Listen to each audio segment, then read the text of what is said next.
رجب اور شب معراج کے بارے میں کچھ پڑھتے ہیں. اس مہینے میں کیا ہوتا ہے, کیا کرتے ہیں لوگ؟ کنڈے, اور کیا کرتے ہیں؟ روزہ رکھتے ہیں اور ساری رات جاگتے ہیں. اور کیا کرتے ہیں؟ آتش بازی بھی کرتے ہیں, نفل پڑھتے ہیں, قبرستان جاتے ہیں. آپ کو تو بہت معلومات ہے ماشاءاللہ. پوریاں بناتے ہیں, حلوہ پوری, حلوہ کھاتے بھی ہیں, سیر کو بھی جاتے ہیں, کھاتے پیتے بھی ہیں, عبادت بھی کرتے ہیں, اور قربانی بھی کرتے ہیں, اور مردوں کی عید بھی کہتے ہیں. حضرت امام جعفر کا ختم کرتے ہیں. اور کیا کرتے ہیں؟ بس اتنا کچھ. پورا منتھ روزہ رکھتے ہیں. تو آپ کے ان جوابات سے یہ معلوم ہوتا ہے کہ آپ ماشاءاللہ بہت کچھ جانتے ہیں رجب کے بارے میں پہلے سے ہی. تو کافی ہے اتنا جاننا, یا مزید بھی کچھ جاننا چاہیے؟ کیا معلوم اس سے علاوہ بھی کچھ کرنے کا کام ہو؟ تو بات یہ ہے کہ ضروری نہیں کہ جو کچھ لوگ کرتے ہوں وہ سب ٹھیک ہی ہو اور اس کے پیچھے کوئی دلیل ہی ہو اور وہ دین کا حصہ ہو. بہت سے لوگ بہت کچھ اس لیے کرتے ہیں کہ لوگ کر رہے ہیں, ان کے دائیں بائیں یہ سب کچھ ہو رہا ہے. وہ براہ راست کوئی علم حاصل نہیں کرتے, وہ کسی چیز کو جانتے نہیں, بس سنی سنائی پہ یقین کرتے ہیں. یا پھر کیا کہتے ہیں کہ ہمارے آباء و اجداد یہ سب کیا کرتے تھے, اور کیا ہمارے والدین غلط ہو سکتے ہیں؟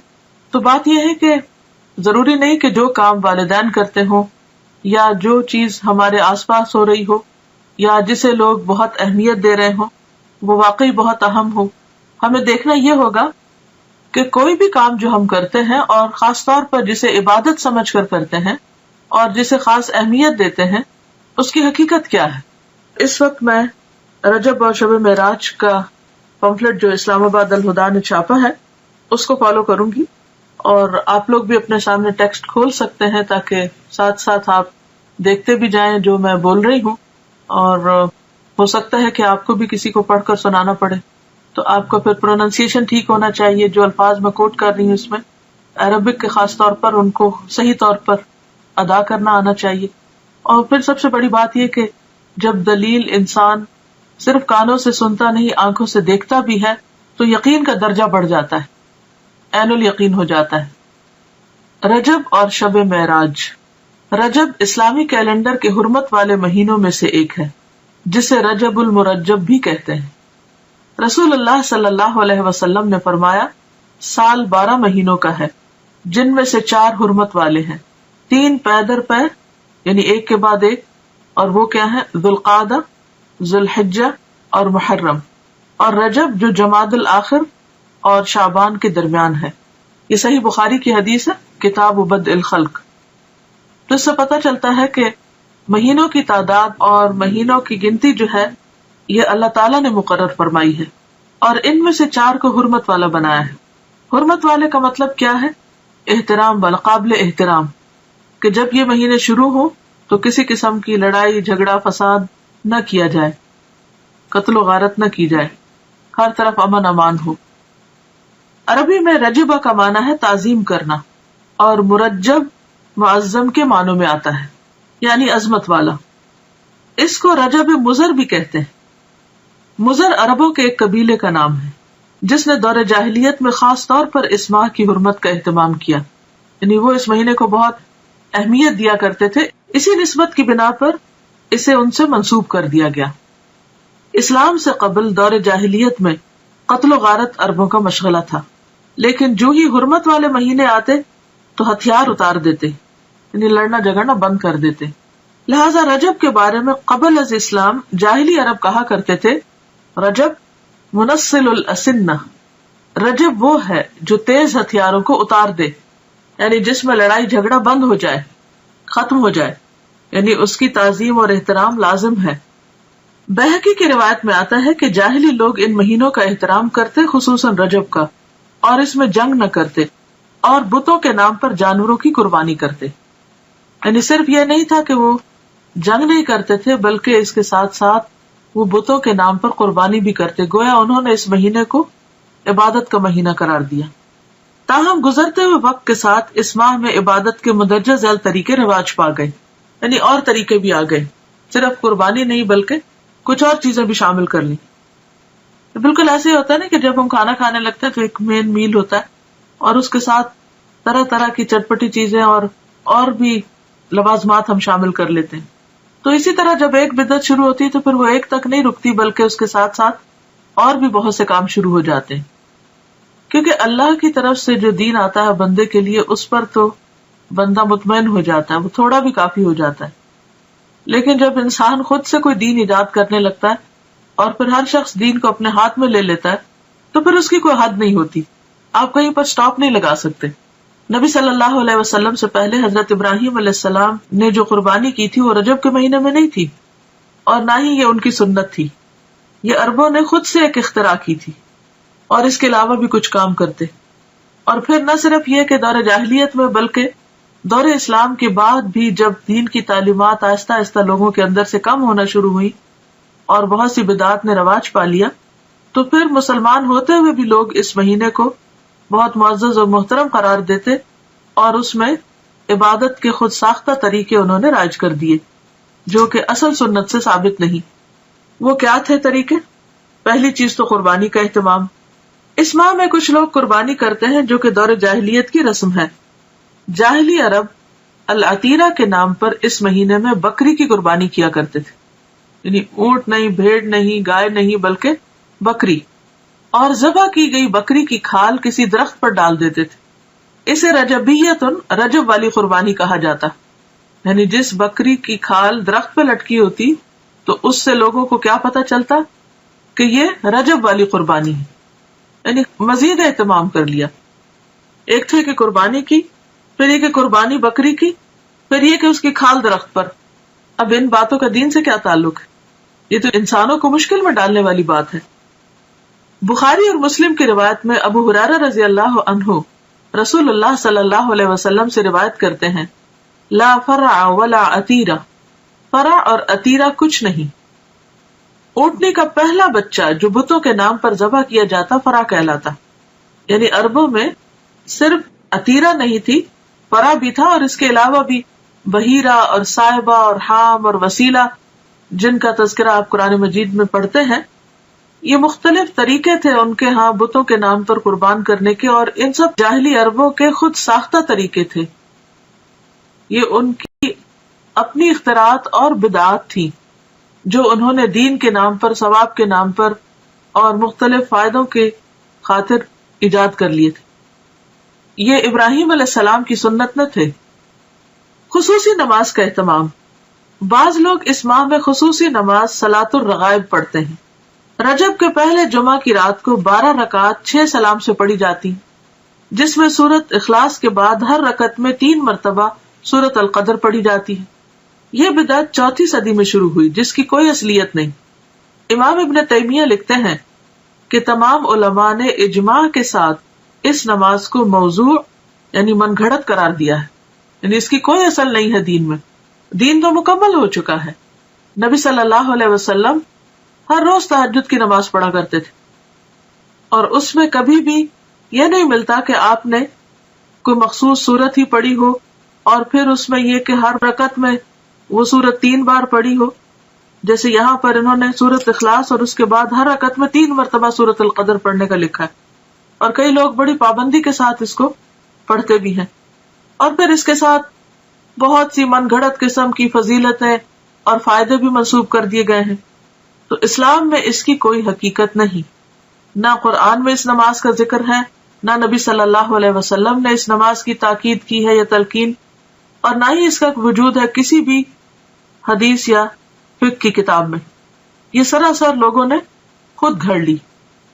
عبادت کا صرف وہی طریقہ پسندیدہ ہے، عبادت وہی قابل قبول ہے جو اللہ اور اس کے رسول کی اتھارٹی کے ساتھ ہو، ان کے حکم کے مطابق ہو. خود سے عبادت کے طریقے ایجاد کرنا اللہ کی اتھارٹی میں یا اللہ کے حکم میں دخل دینا، اور یہ انتہائی غلط چیز ہے کہ جس کام کے لیے ہم انٹائٹلڈ ہی نہیں، جو ہمارا کام ہی نہیں، اس میں انٹرفیئرنس کیسی. عبادت کے طریقے بتانا صرف معبود کا کام ہے، عابد کا کام نہیں. عابد بندہ غلام تو صرف پیروی کرے گا، اطاعت اور فرما برداری کرے گا، وہ خود سے وہ قانون نہیں بنائے گا. تو اس چیز کی کسی کو بھی اجازت نہیں. تو ہم سب کو اس کے بارے میں بے حد محتاط رہنا چاہیے. اور دین کے نام پر، عبادت کے نام پر ثواب کی خاطر کیا جانے والا کوئی بھی کام جب بھی ہم شروع کریں تو ضرور یہ سوچیں کہ کیا اس کی کوئی دلیل قرآن میں ہے، کیا یہ سنت رسول صلی اللہ علیہ وسلم سے ثابت ہے، کیا یہ اجر جو بتایا جا رہا ہے واقعی حقیقی معنوں میں اس کا کچھ وجود ہے یا صرف ایک جھوٹ گھڑ لیا گیا ہے۔ اس طرح کی چیزیں دین میں شامل کرنا اور پھر ان کی پابندی کرنا اور ایک خاص رات میں یا خاص دن میں یا خاص طریقے پر، یہ سب چیزیں دین میں دخل اندازی ہے اور یہ ناپسندیدہ ہے۔ آپ سوچئے کہ اگر آپ مثلاً کہیں پر کوئی قانون بنا رہے ہیں یا پالیسیز بنا رہے ہیں یا کسی بھی قسم کا کوئی ڈسپلن قائم کر رہے ہیں، اور ایک وہ شخص جس کا اس سے کوئی تعلق نہیں معاملے سے، وہ بیچ میں آ کر اپنی ایک کلاس ڈال دے، اپنی طرف سے کوئی چیز لوگوں کو اس کی پابندی کروانا شروع کر دے، تو یہ جرم ہوگا، ایک یہ دوسرے کی ٹیریٹری میں مداخلت ہوگی کہ آپ کو جس کام پہ اپوائنٹ نہیں کیا گیا۔ یا پھر یہ کہ مثلاً اگر کسی کو کسی خاص قانون کی پابندی کروانے کے لیے کہا گیا اور وہ اس قانون کے ساتھ کچھ اور قانون اپنی طرف سے بھی شامل کر دے جس کی اس کو اجازت نہ ہو، اس کے پاس کوئی اتھارٹی نہ ہو، کوئی سند نہ ہو، تو یہ طریقہ انتہائی معیوب ہے۔ تو دین کے معاملے میں بھی ہمیں نہایت سمجھداری سے کام لینا چاہیے اور دین کو بس اتنا ہی رکھنا چاہیے کہ جتنا وہ ہے یا جتنا ہمیں دے دیا گیا ہے۔ اگر ہم کچھ چیزیں اپنی طرف سے شامل کریں گے تو ایسا کرنا دین کو بوجھل بنانا ہوگا، مشکل بنانا ہوگا اور لوگوں کے لیے زندگی کو دوبر کرنے کے مترادف ہوگا، اور یہ انتہائی ناپسندیدہ بات ہے، کیونکہ ہمارے لیے اتنا ہی دین کافی ہے جتنا ہمیں اللہ اور اس کے رسول صلی اللہ علیہ وسلم نے دے دیا۔ اس کی پابندی بھی ہم پہ بڑی بھاری ہوتی ہے، کہاں یہ کہ ہم ایکسٹرا چیزیں شروع کر دیں۔ پھر عمرہ کا اہتمام، لوگ اس ماہ میں خصوصی طور پر عمرہ کا اہتمام بھی کرتے ہیں، جبکہ قرآن اور حدیث سے اس بات کا کوئی ثبوت نہیں ملتا کہ آپ صلی اللہ علیہ وسلم نے اس ماہ میں عمرہ ادا کیا ہو، بلکہ حضرت عائشہ رضی اللہ تعالی عنہا نے ایک موقع پر اس کی تردید بھی کی ہے۔ عروہ بن زبیر سے روایت ہے کہ میں نے عائشہ رضی اللہ تعالی عنہا سے اس کے بارے میں پوچھا تو فرمایا، ما اعتمر رسول اللہ صلی اللہ علیہ وسلم فی رجب قط، صحیح بخاری، رسول اللہ صلی اللہ علیہ وسلم نے رجب میں کبھی بھی عمرہ ادا نہ فرمایا۔ تو اس لیے اگر کوئی ویسے اپنے عمرہ ٹرپ پہ جا رہا ہے تو ضرور جائے، نیکی کا کام ہے، لیکن خاص طور پر رجب کے مہینے کو مخصوص کرنا اور پھر سال بھر انتظار کرنا کہ رجب آئے گا تو ہم پھر عمرہ کرنے جائیں گے، یہ غلط بات ہوگی۔ یا یہ سوچ کر کہ یہ نبی صلی اللہ علیہ وسلم کی سنت کی پیروی ہے تو یہ بھی غلط ہوگا۔ یعنی رجب میں عمرہ کرنا منع نہیں، لیکن یہ سوچ کے کرنا کہ اس میں اجر زیادہ ہے یا یہ نبی صلی اللہ علیہ وسلم کا طریقہ ہے تو یہ بات غلط ہوگی، ناپسندیدہ ہوگی، تو اس سے بچنا چاہیے۔ پھر وہ عمرہ نہیں رہے گا، بدعت کا ایک کام ہو جائے گا جس پر انسان کی پوچھ ہو سکتی ہے، کیونکہ حدیث میں صاف طور پر آتا ہے نا کہ کل محدثۃ بدعہ، ہر نئی ایجاد کی ہوئی چیز بدعت ہوتی ہے، وکل بدعۃ ضلالہ، اور ہر بدعت گمراہی ہے، وکل ضلالۃ فی النار، اور ہر گمراہی آگ کی طرف لے جاتی ہے۔ یعنی جس چیز کو اللہ نے ہمارے لیے مقرر نہیں کیا اور جس پر کوئی ثواب نہیں بتایا، اس پر کسی انسان کو یہ حق نہیں کہ وہ لوگوں کو ثواب بتا کر اس پر پابند کرے۔ پھر روزوں کا اہتمام، بعض لوگ اس ماہ میں خصوصی روزوں کا اہتمام کرتے ہیں۔ صحیح روایات سے پتہ چلتا ہے کہ آپ نے کبھی مسلسل 3 ماہ رجب، شعبان اور رمضان روزے نہ رکھے اور نہ اس کی تاکید کی۔ شعبان اور رمضان کا تو ملتا ہے لیکن رجب کو آپ نے ساتھ نہیں ملایا۔ بعض لوگ 27 رجب کا روزہ رکھتے ہیں اور اس روزے کو عام دنوں کے روزوں سے افضل سمجھتے ہیں، یعنی خاص طور پر 27 تاریخ کے روزے کا اہتمام، یہ بھی درست نہیں۔ متعدد احادیث سے نبی کریم صلی اللہ علیہ وسلم کا مخصوص دنوں یا تاریخوں میں نفلی روزوں کا اہتمام کرنا ثابت ہے، یعنی ایسا نہیں کہ کوئی دن اور مقرر نہیں، اور دن ہے مقرر، لیکن وہ آپ صلی اللہ علیہ وسلم نے خود کیے ہیں۔ آپ کے بعد کسی اور کو اجازت نہیں کہ وہ لوگوں کے لیے دن مخصوص کر دے کہ اس دن لازمی روزہ رکھنا ہوگا اور اس کا ثواب زیادہ ہوگا۔ متعدد احادیث سے نبی کریم صلی اللہ علیہ وسلم کا مخصوص دنوں یا تاریخوں میں نفلی روزوں کا اہتمام کرنا ثابت ہے، جیسا کہ ایام 20 میں ہر قمری مہینے کی 13، 14، 15 تاریخ، 20 ان کو اس لیے کہتے ہیں کہ یہ چاند کی وہ راتیں ہوتی ہیں جس میں ہر طرف چاندنی پھیلی ہوئی ہوتی ہے اور ہر چیز سفید نظر آتی ہے ایک طرح سے، تو 20 جو ابیت سے، یا ہر سوموار اور جمعرات کو، یہ بھی مسنون ہے کیونکہ آپ نے اس کا اہتمام کیا۔ ذوالحجہ کے ابتدائی عشرے میں پہلے 10 دن یعنی 9، 10 محرم کو ابتدائی عشرے میں، یعنی اس کا مطلب نہیں کہ 10 تاریخ تک، 10ویں تاریخ کو تو عید ہوتی ہے، یعنی 9 تاریخ تک مراد ہے، 9، 10 محرم کو، یا پھر کثرت سے ماہ شعبان میں۔ ان تمام کے بارے میں صحیح اور مستند احادیث ملتی ہیں، لیکن 27 رجب کے روزے کے بارے میں کوئی روایت نہیں ہے، لہٰذا اگر کوئی خصوصی طور پر اس دن کا روزہ رکھتا ہو تو اس کا روزہ تو ہو سکتا ہے، مگر یہ عمل مسنون نہیں ہوگا بلکہ بدعت شمار ہوگا۔ قرآن کریم میں ارشاد ربانی ہے، یا ایھا الذین آمنوا لا تقدموا بین یدی اللہ ورسولہ، الحجرات آیت 1۔ اے لوگو جو ایمان لائے ہو، اللہ اور اس کے رسول سے آگے نہ بڑھو۔ عمر رضی اللہ عنہ اس ماہ میں نہ صرف یہ کہ روزہ رکھنے سے منع کیا کرتے تھے، بلکہ لوگوں کے ہاتھوں پر ہاتھ مار کر مجبور کرتے کہ وہ روزہ توڑ دیں، کیونکہ ماہ رجب کی تعظیم اور اس میں روزہ رکھنا دور جاہلیت کی رسم تھی۔ یہ مصنف ابن ابی شیبہ کی روایت ہے۔ اور ایسا کیوں کرتے تھے؟ کیونکہ قرآن پاک کا یہ حکم ان کے سامنے تھا کہ لوگوں اللہ رسول سے آگے مت جاؤ، یعنی جو کام انہوں نے نہیں بتایا وہ تم اپنے ہاتھ میں نہ لو اور ان سے بڑے بننے کی کوشش نہ کرو، کیونکہ عموماً حکم چلانے والے ایک طرح سے اپنی بڑائی کا اظہار کر رہے ہوتے ہیں۔ البتہ اگر کوئی شخص بطور عادت ہر ماہ چاند کی 13، 14 اور 15 تاریخ یا پیر اور جمعرات کو رکھتا ہو تو اس ماہ میں بھی رکھ سکتا ہے، یعنی اگر 27 رجب پیر کو آ رہی ہے اور اس کی پہلے سے عادت ہے ہر پیر کو روزہ رکھنے کی، تو ایسا شخص روزہ رکھ سکتا ہے۔ 22 رجب کو لوگ کیا کرتے ہیں؟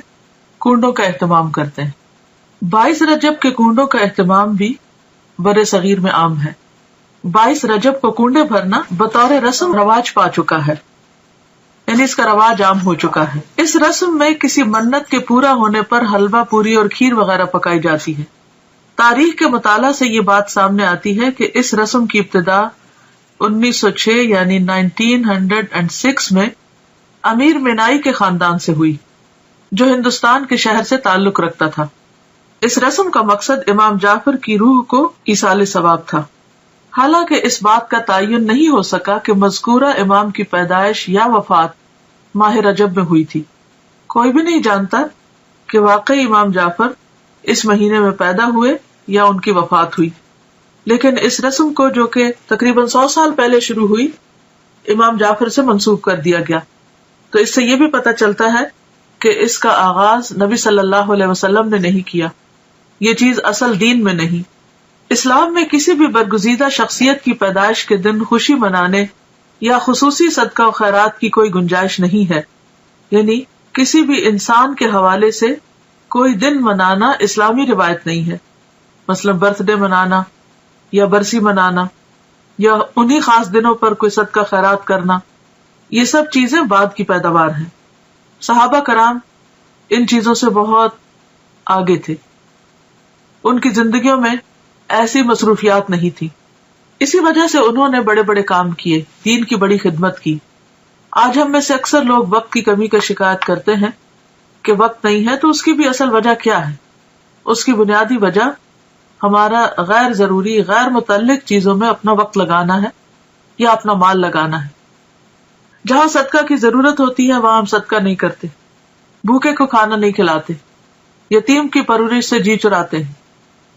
اسی طرح دین کے کام، تبلیغ کے کاموں میں خرچ کرنا تو ہمارے ذہن میں ہی نہیں ہوتا، یا اس کو تو ہم صدقہ خیرات میں شامل ہی نہیں کرتے، یا صدقہ جاریہ کے کام یا پروجیکٹس جو ہیں وہ نظر انداز کیے رکھتے ہیں، یعنی اوور آل جو امت کی حالت، اسی وجہ سے ہماری حالت دیکھنے کے قابل ہے۔ لیکن پھر ہمارا مال کہاں جاتا ہے؟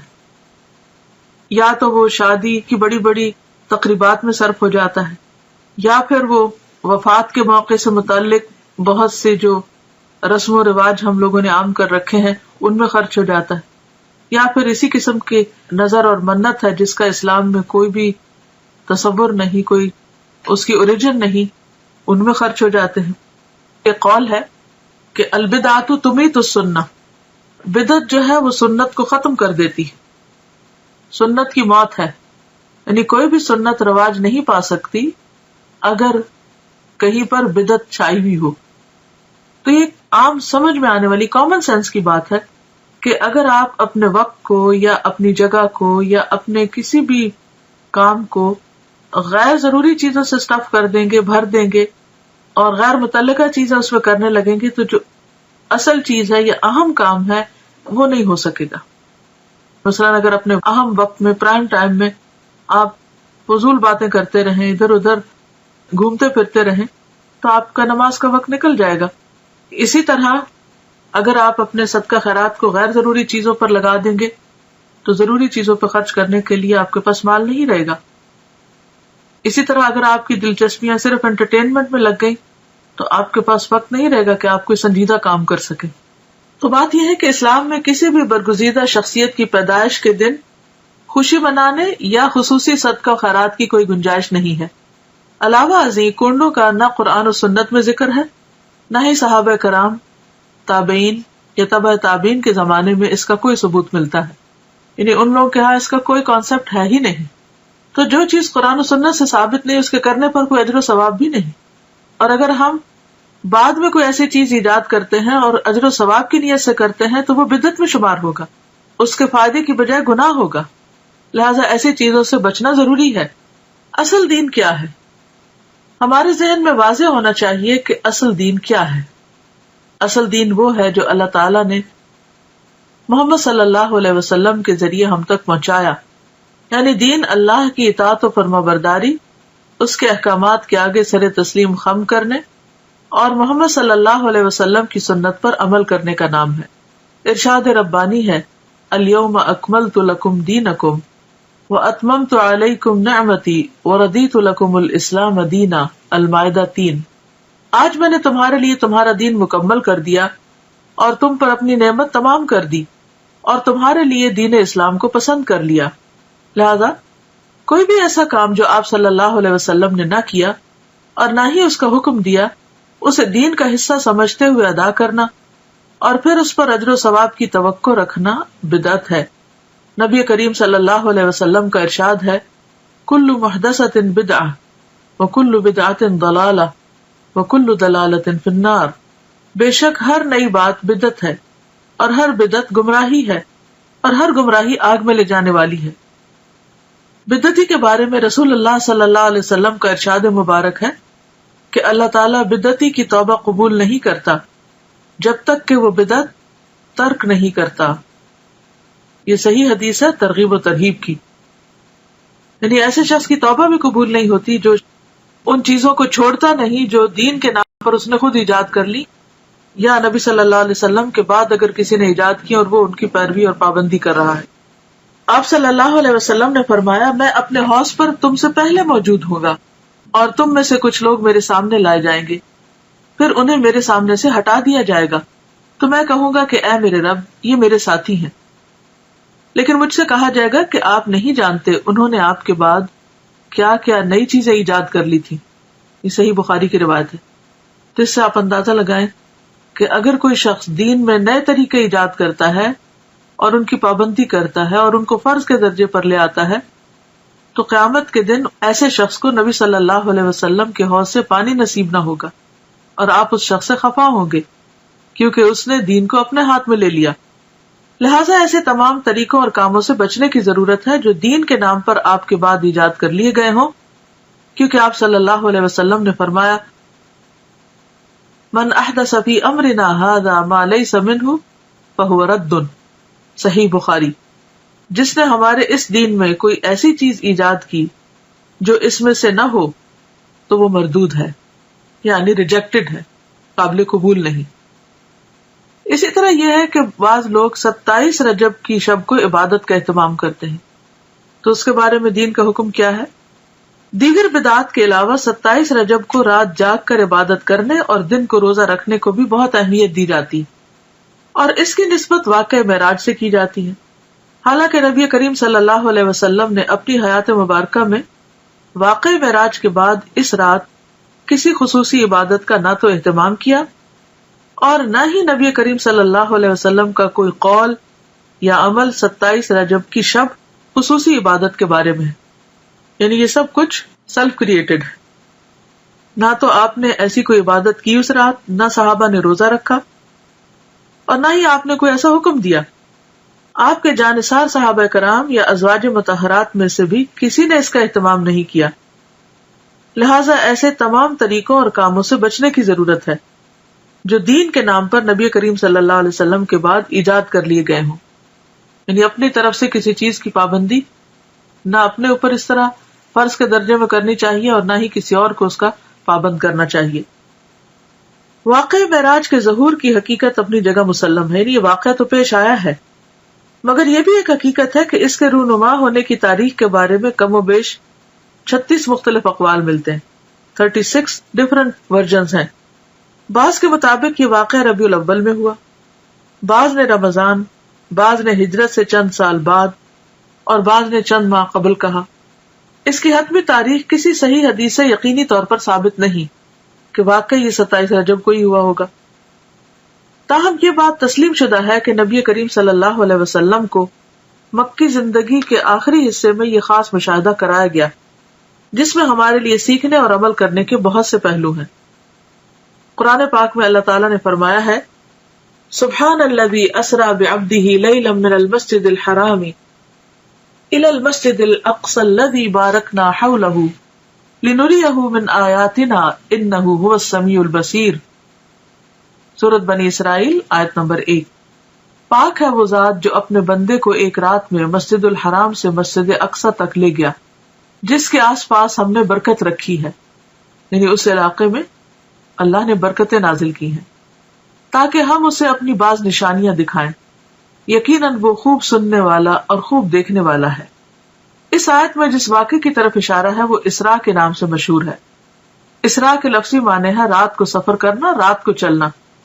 یہ وہی سفر ہے جس میں نبی کریم صلی اللہ علیہ وسلم کو جسم اور روح سمیت مسجد الحرام یعنی مکہ سے مسجد اقصی فلسطین تک معجزاتی طور پر لے جایا گیا، یعنی براق پر۔ فرشتوں کی ہمنشینی کا یہ سفر اس زمانے کے حالات، اسباب سفر اور فاصلے کی طوالت کی وجہ سے انسانی عقل اور سمجھ سے بالاتر ہے، یعنی انسان نہیں سمجھ سکتا کہ ایک رات میں آپ اتنی تیزی سے وہ سفر کیسے کیے اور کس طرح آپ واپس بھی آ گئے۔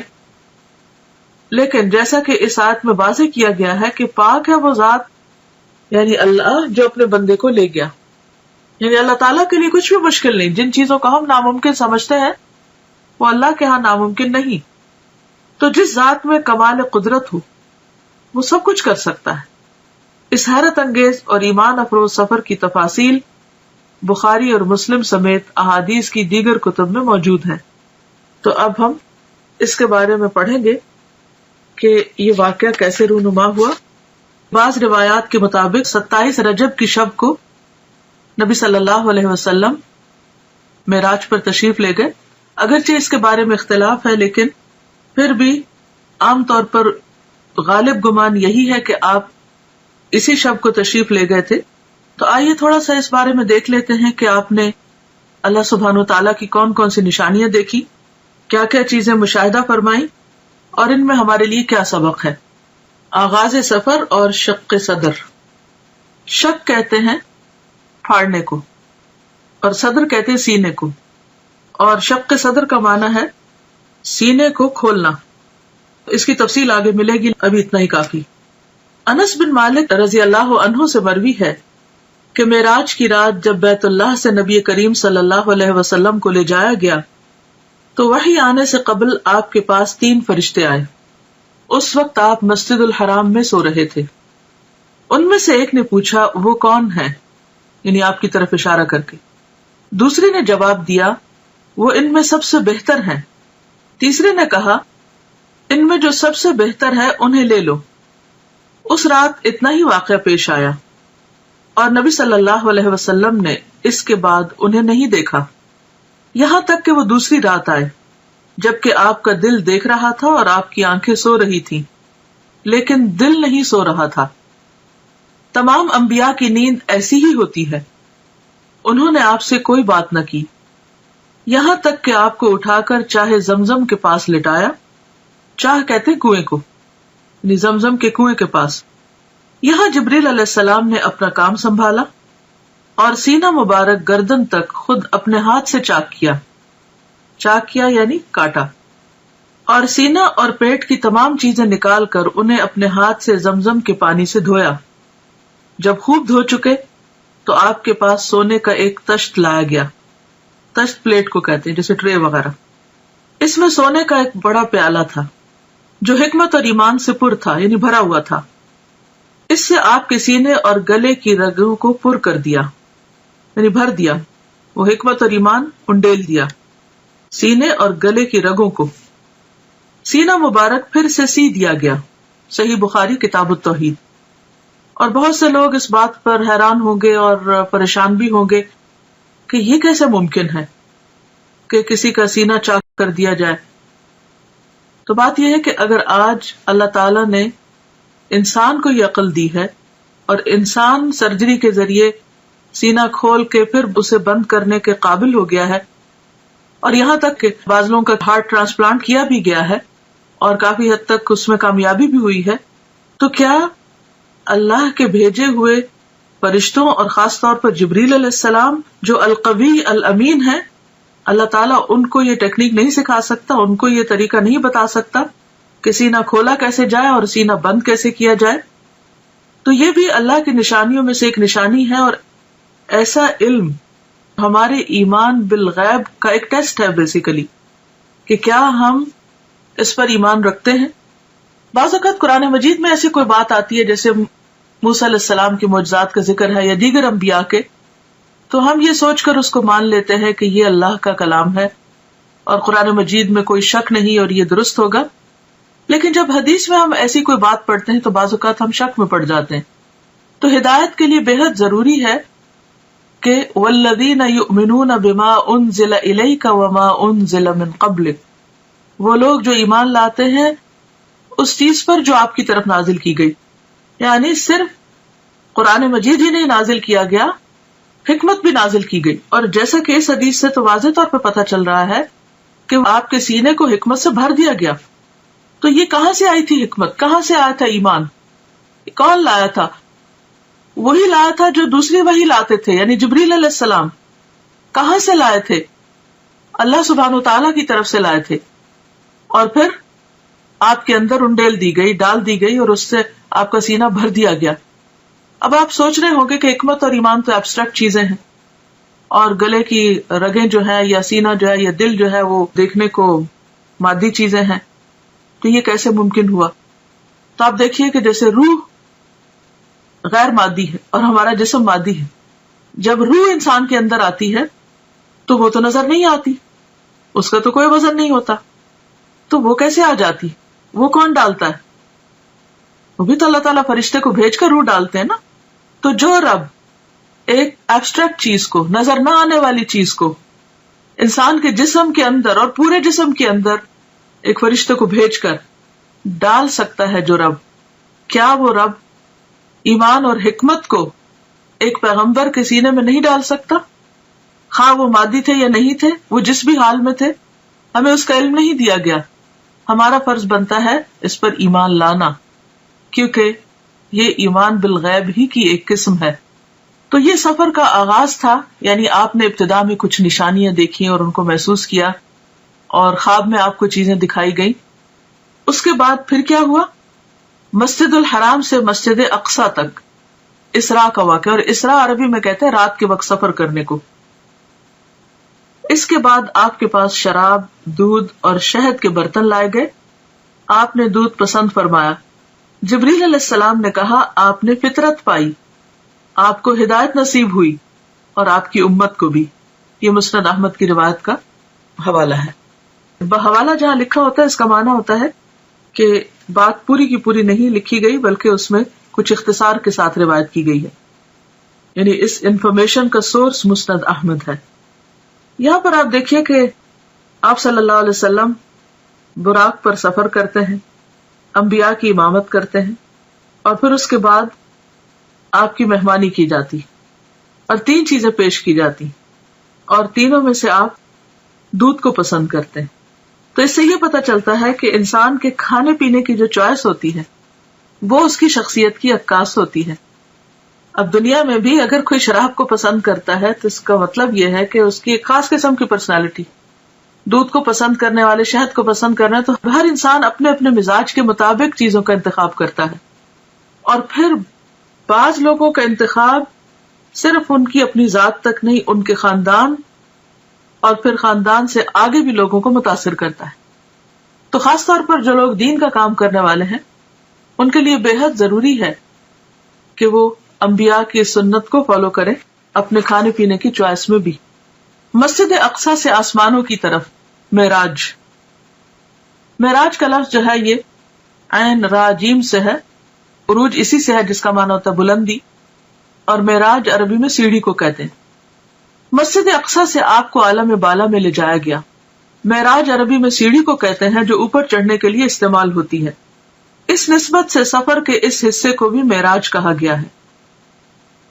بیشتر مفسرین کے نزدیک سورۃ النجم کی درج ذیل آیات واقع معراج کی دلیل ہیں.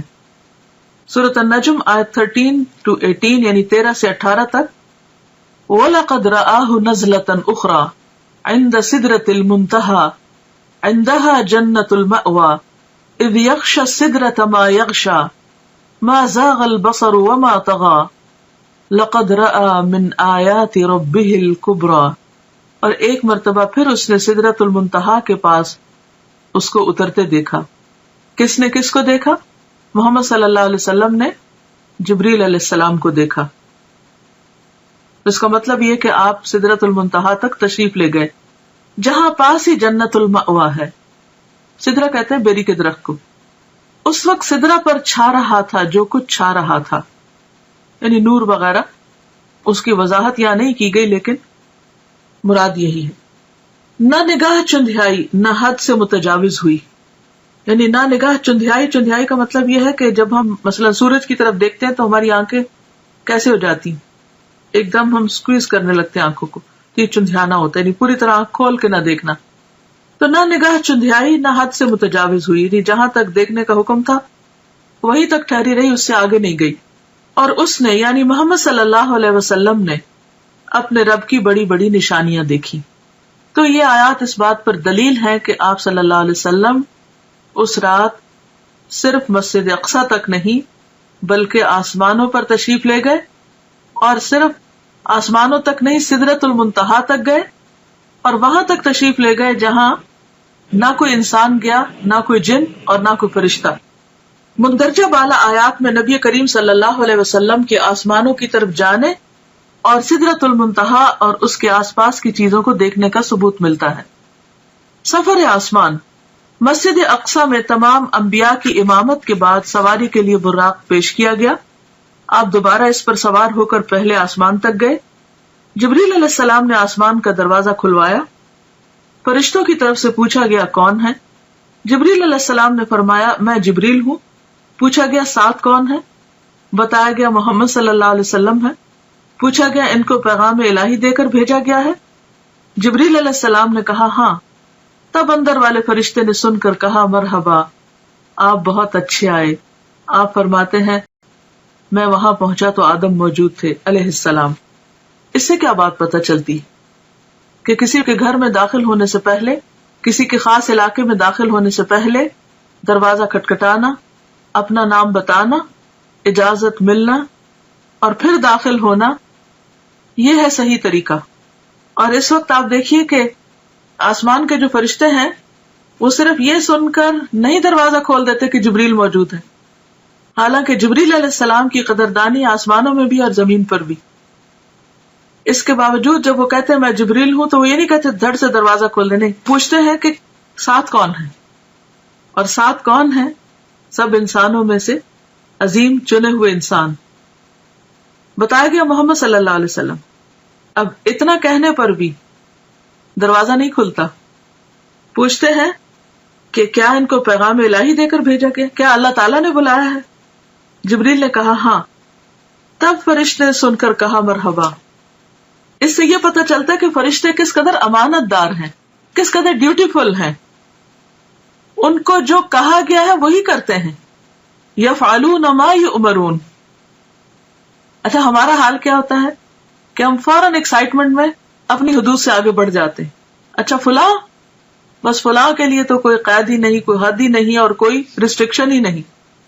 دنیا میں آپ دیکھیے کہ جو وی آئی پیز عام طور پر ہوتے ہیں یا مخصوص قسم کے لوگ ہوتے ہیں، بعض اوقات ان کے لیے کوئی قانون نہیں ہوتا اور سمجھتے کہ وہ ہر قانون سے بالا ہے اور وہ جہاں سے چاہے داخل ہو جائے اور جو چاہے کرے، اور اگر کسی کو روکا جائے تو وہ اس کو انا کا مسئلہ بھی بنا لیتا ہے کہ میری بے عزتی کی گئی ہے.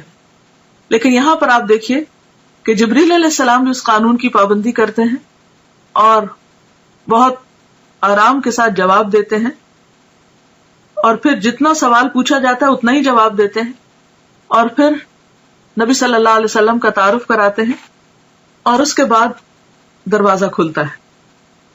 جب دروازہ کھلتا ہے تو آپ صلی اللہ علیہ وسلم آدم علیہ السلام کو دیکھتے ہیں. جبریل نے کہا کہ یہ آپ کے باپ آدم ہیں. اس سے پتہ چلتا ہے کہ گائیڈڈ ٹور تھا اور جبریل علیہ السلام ساتھ ساتھ تعارف کرا رہے تھے. تو ہمارے سیکھنے کی بات یہ بھی ہے کہ ہمارے پاس اگر کوئی گیسٹ آئے یا ہم اس کو کوئی ٹور دلوا رہے ہوں تو اس کی رہنمائی بھی کرنی چاہیے کہ وہ کس سے مل رہا ہے، کہاں جا رہا ہے، کیونکہ ہم ازیوم کر لیتے ہیں کہ خود ہی ٹھیک ہے یا کثر نفسی سے کام لیتے ہیں کہ اچھا اب یہ کیا بتانا، تو یہ جب پوچھیں گے تو ہم بتا دیں گے، تو نہیں پوچھے تو نہ صحیح. اس میں ضروری حد تک معلومات دی جا رہی ہیں اور ساتھ یہ بھی بتایا جا رہا ہے کہ انہیں سلام کیجیے. حالانکہ نبی صلی اللہ علیہ وسلم سے بڑھ کر سلام کرنے والا کون تھا؟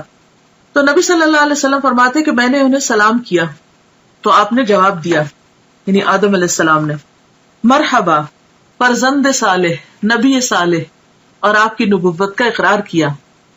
یہ صحیح بخاری کی روایت ہے کتاب التوحید.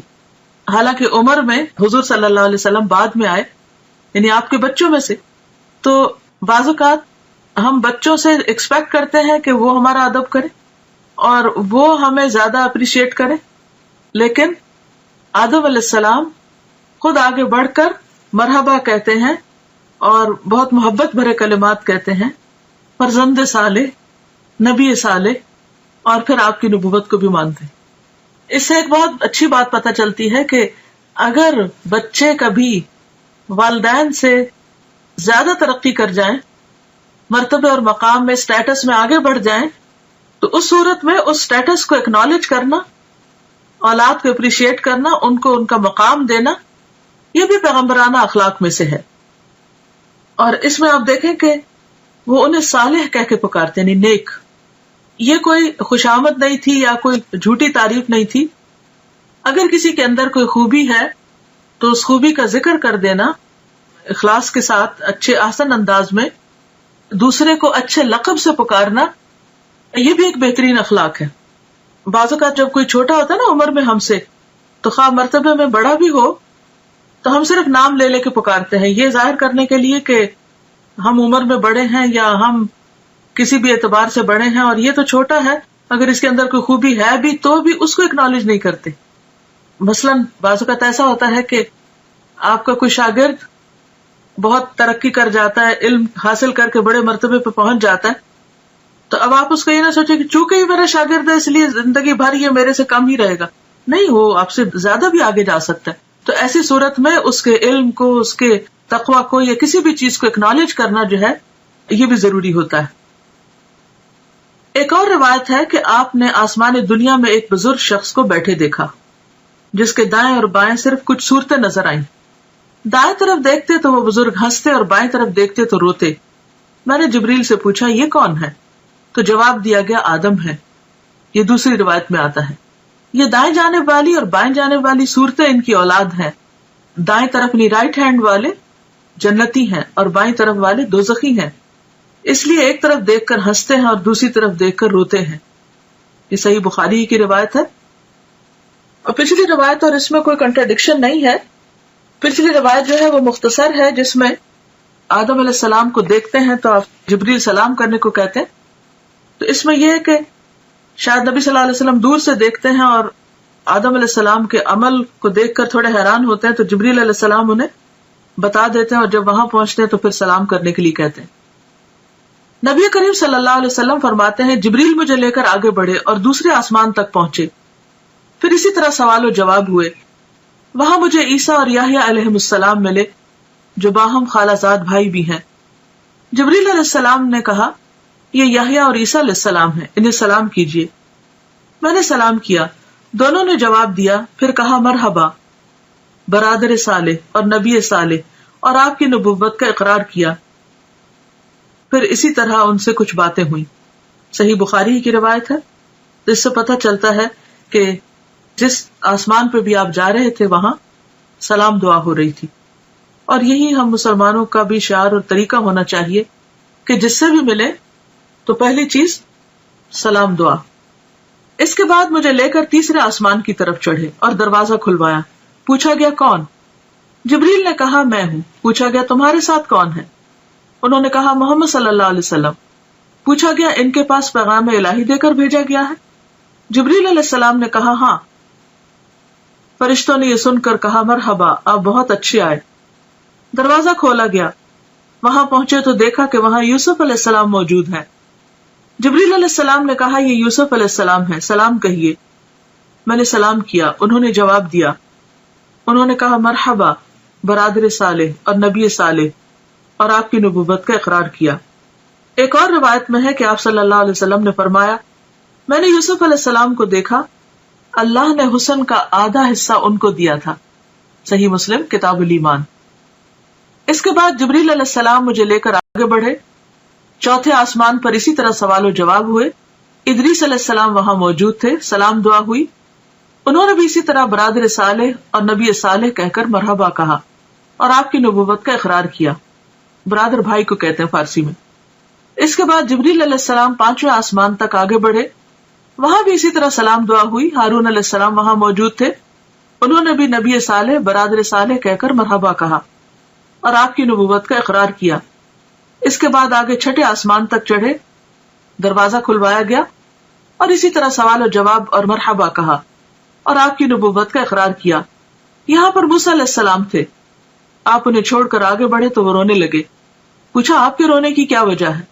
انہوں نے کہا میں اس لیے روتا ہوں کہ یہ نوجوان پیغمبر نبی صلی اللہ علیہ وسلم میرے بعد مبعوث ہوئے، ان کی امت کے لوگ میری امت کے لوگوں سے زیادہ تعداد میں جنت میں جائیں گے۔ یعنی انہیں اپنی امت کا فکر تھا اور وہ ان کے غم میں ایک طرح سے رو رہے تھے۔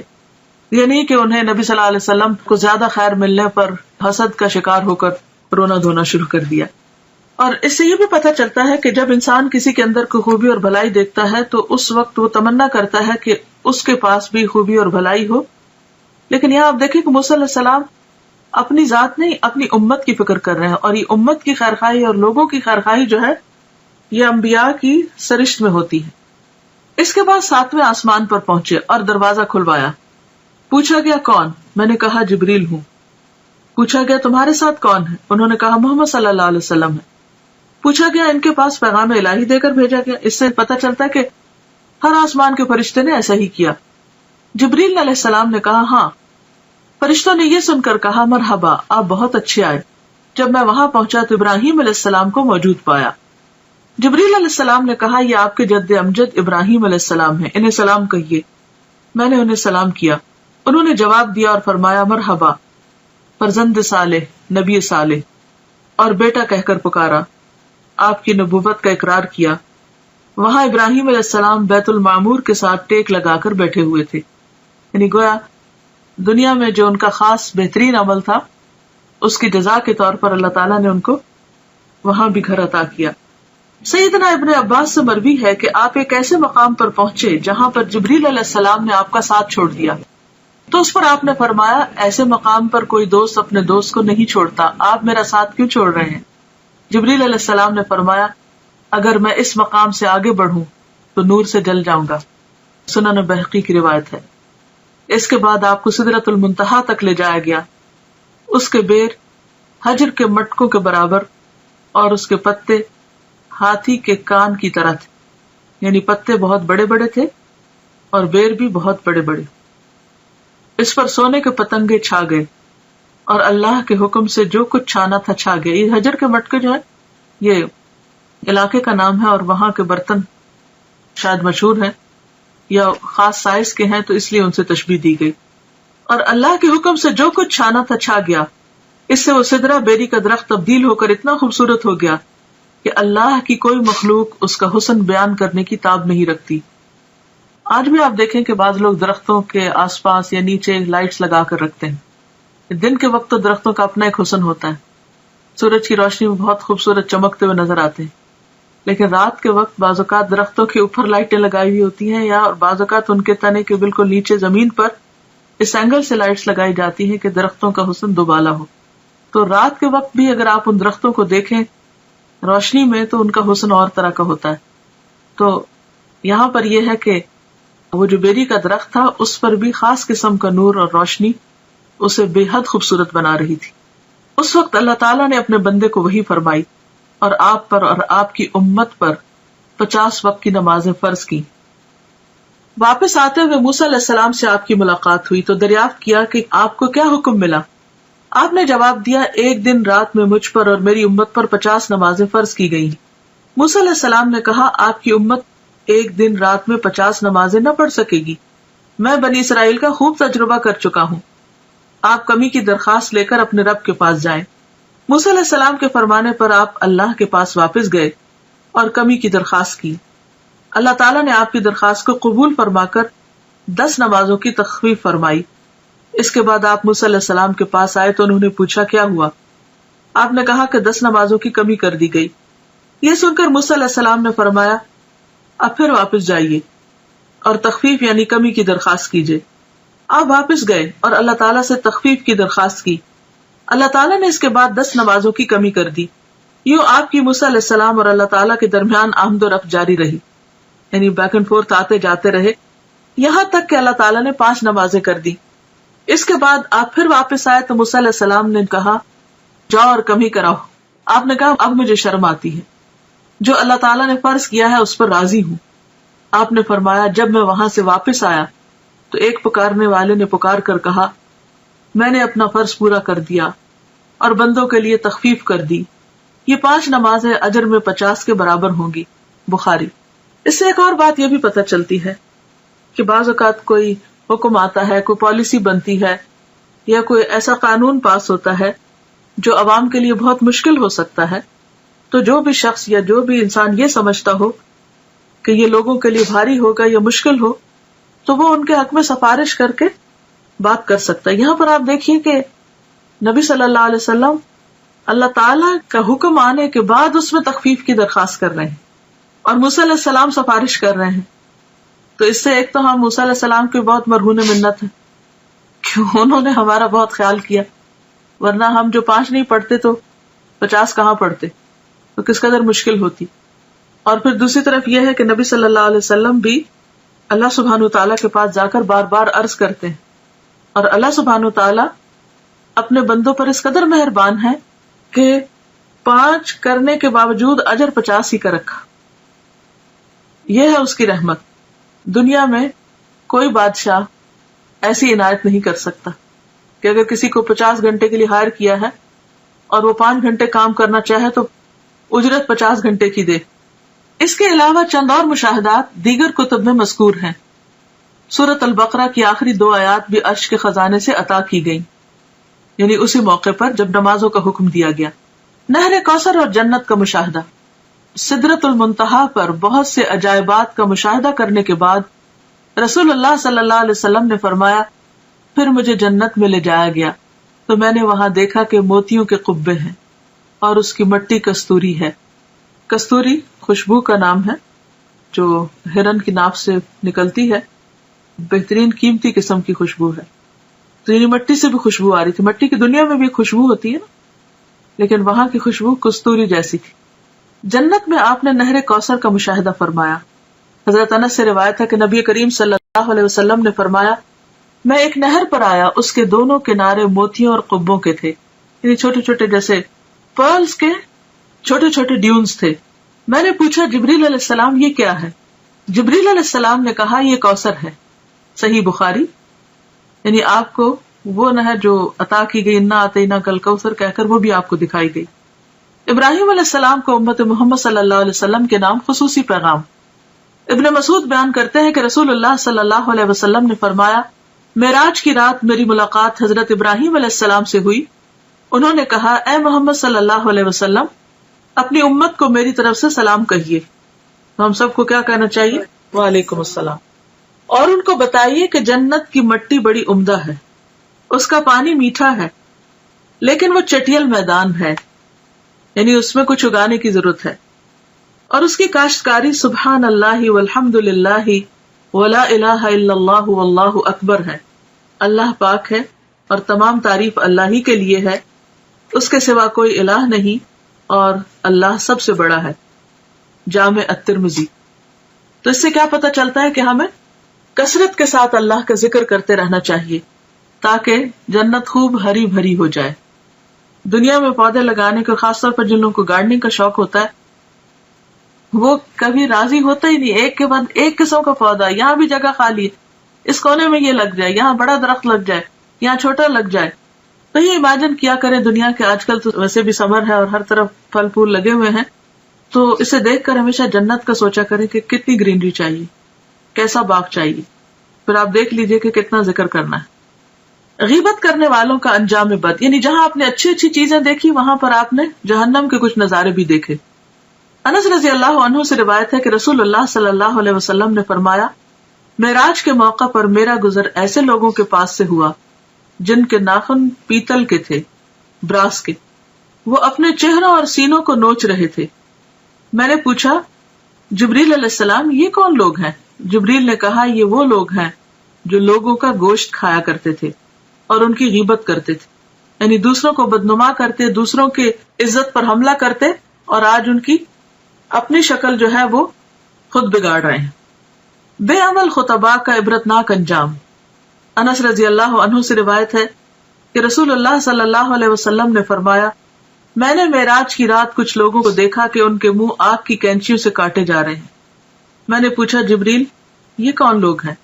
جبریل نے کہا، یہ آپ کی امت کے وہ خطیب ہیں، سپیکرز ہیں، جو لوگوں کو تو بھلائیوں کا حکم دیتے ہیں اور خود ان پر عمل نہیں کرتے، حالانکہ وہ کتاب بھی پڑھتے ہیں بس وہ نہیں سمجھتے۔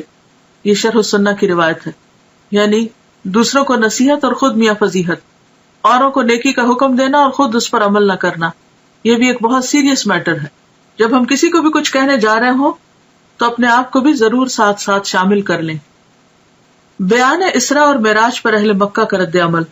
اسی رات نبی کریم صلی اللہ علیہ وسلم واپس مکہ تشریف لائے۔ مولانا ظفر علی خان نے کیا خوب کہا ہے، زنجیر بھی ہلتی رہی، بستر بھی رہا گرم، ایک پل میں سرے عرش گئے آئے محمد صلی اللہ علیہ وسلم۔ یعنی آپ ایک ہی رات میں آسمان پہ جا کے واپس آ گئے، اور یہ سب کچھ معجزانہ طور پر ہوا، اور یہ بھی اللہ کی قدرت اور اللہ کی عظمت کی دلیل ہے کہ وہ جو چاہے کرے۔ اگلی صبح آپ نے قوم کو گزشتہ رات کے بارے میں بتایا۔ صحیح مسلم ہے کہ اللہ کے رسول صلی اللہ علیہ وسلم نے فرمایا، معراج کا یہ واقعہ جب میں نے مشرکین مکہ کو سنایا تو انہوں نے اس کی تردید اور تکذیب کی، کسی نے تالیاں بجائیں، کسی نے تعجب اور انکار کے ساتھ ہاتھ اپنے سر پہ رکھ لیا۔ کچھ لوگ ابو بکر کے پاس گئے اور انہیں اس کی خبر دی، وہ ایک پیکر صدق و ایمان تھے، کہنے لگے، اگر یہ بات آپ صلی اللہ علیہ وسلم نے فرمائی ہے تو سچ فرمائی ہے۔ لوگوں نے کہا، آپ بھی ان کی تصدیق کرتے ہیں؟ آپ نے جواب دیا، میں تو اس سے بھی بڑی بات پر آپ کی تصدیق کرتا ہوں، آسمان سے صبح و شام جو خبر آتی ہے میں اس میں بھی آپ کو سچا مانتا ہوں۔ اسی پر ان کا لقب صدیق ٹھہرا۔ اب دیکھیں کہ جہاں یہ اتنا بڑا اعزاز تھا اور آپ نے اتنا کچھ دیکھا، وہاں اس کا ذکر اتنی شدید مخالفت اور لوگوں کے اندر شکوک و شبہات کا ذریعہ بن گیا، گویا ان کا ایک امتحان تھا۔ اور اس موقع پر جو حقیقی معنی میں ایمان لانے والے تھے، جن کے رہنما ابو بکر صدیق ہیں، انہوں نے اپنے عمل سے آپ صلی اللہ علیہ وسلم کی اس فعل کی تصدیق کی اور صدیق کا لقب پایا۔ حقیقی ایمان وہی ہے جو ہر طرح کے شک و شبہ سے بالا ہو۔ دین کے بارے میں، کسی قرآن کی آیت کے بارے میں یا حدیث کے بارے میں یا پیغمبر صلی اللہ علیہ وسلم کے کسی عمل کے بارے میں کوئی بات اگر آپ کو اپنی عقل سے بالا لگے اور سمجھ نہ آئے تو اس موقع پر فوراً یہ سوچا کریں کہ جس رب نے آسمان بنایا، زمین بنائی، سب کچھ بنا، اس کے لیے کون سا کام مشکل ہے؟ تو شک کی کوئی گنجائش رہتی نہیں۔ شکوک و شبہات جو ہے یہ منافقت کو جنم دیتے ہیں، اور جب شک آنے لگے تو یہ آیت بھی پڑھا کرے، اف اللہ شک فاطر السماوات والارض، اف اللہ شک، کیا اللہ کے بارے میں شک جس نے آسمان و زمین کو پھاڑا، یعنی یہ اکٹھے تھے پھر ان کو الگ الگ کیا، یعنی جس نے اتنا بڑا کام کیا، کیا اس کی ذات میں یا اس کے احکامات میں یا اس کے کسی بھی کارنامے میں یا قدرت میں شک کیا جا سکتا ہے؟ ہرگز بھی نہیں. اظہار ثانی اور بے یقینی کے جذبات سے مغلوب کفار نے آپ کا امتحان لینے کی ٹھانی.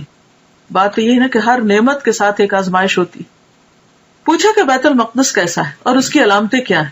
صحیح مسلم میں آپ کو ارشاد نقل ہے کہ اللہ تعالیٰ نے بیت المقدس میرے سامنے ظاہر فرما دیا اور جو باتیں اور نشانیاں مشرکین دریافت کرتے میں دیکھ دیکھ کر بتاتا جاتا. آپ کو کچھ بھی نہیں بھولا. یوں آپ کی تردید اور تکذیب کا جو جذبہ لیا ہے اس کی یکسر نفی ہو گئی. لیکن نہ ماننے والے پھر بھی نہ مانے. یہی کہہ سکے کہ جہاں تک اوصاف کا تعلق ہے تو آپ نے بالکل ٹھیک ٹھیک بیان کیے ہیں. آپ نے کچھ اور باتیں بھی بتائیں اور بعد میں آنے والے قافلوں سے ان کی تصدیق ہو گئی. اس طرح زبانیں بند ہو گئی مگر دل یہی سوچتے رہے کہ یہ کیسے ہو سکتا ہے. اب بھی بہت سے لوگ یہی سوچتے ہیں کہ یہ کیسے ہو سکتا ہے، حالانکہ اللہ تعالیٰ تو ہر چیز پہ قادر ہے، اور جب وہ کسی بات کا ارادہ کر لیتا ہے تو اسے صرف کن ہو جا کہنے کی ضرورت ہوتی ہے. معراج کے دوران نبی کریم صلی اللہ علیہ وسلم کو جو بھی مشاہدات کروائے گئے ان میں ہمارے لیے بہت سے سبق ہیں، جن میں سے اہم ترین یہ ہے کہ ہم اپنی نمازوں کی پابندی کریں، جن کا حکم اللہ تعالیٰ نے اس موقع پر نبی کریم صلی اللہ علیہ وسلم کو دیا. اس جنت کے لیے کوشاں ہوں جس کا مشاہدہ آپ نے بنفس نفیس فرمایا.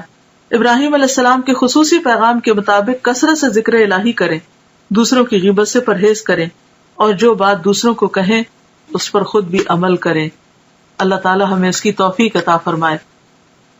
وآخر دعوانا ان الحمد للہ رب العالمین.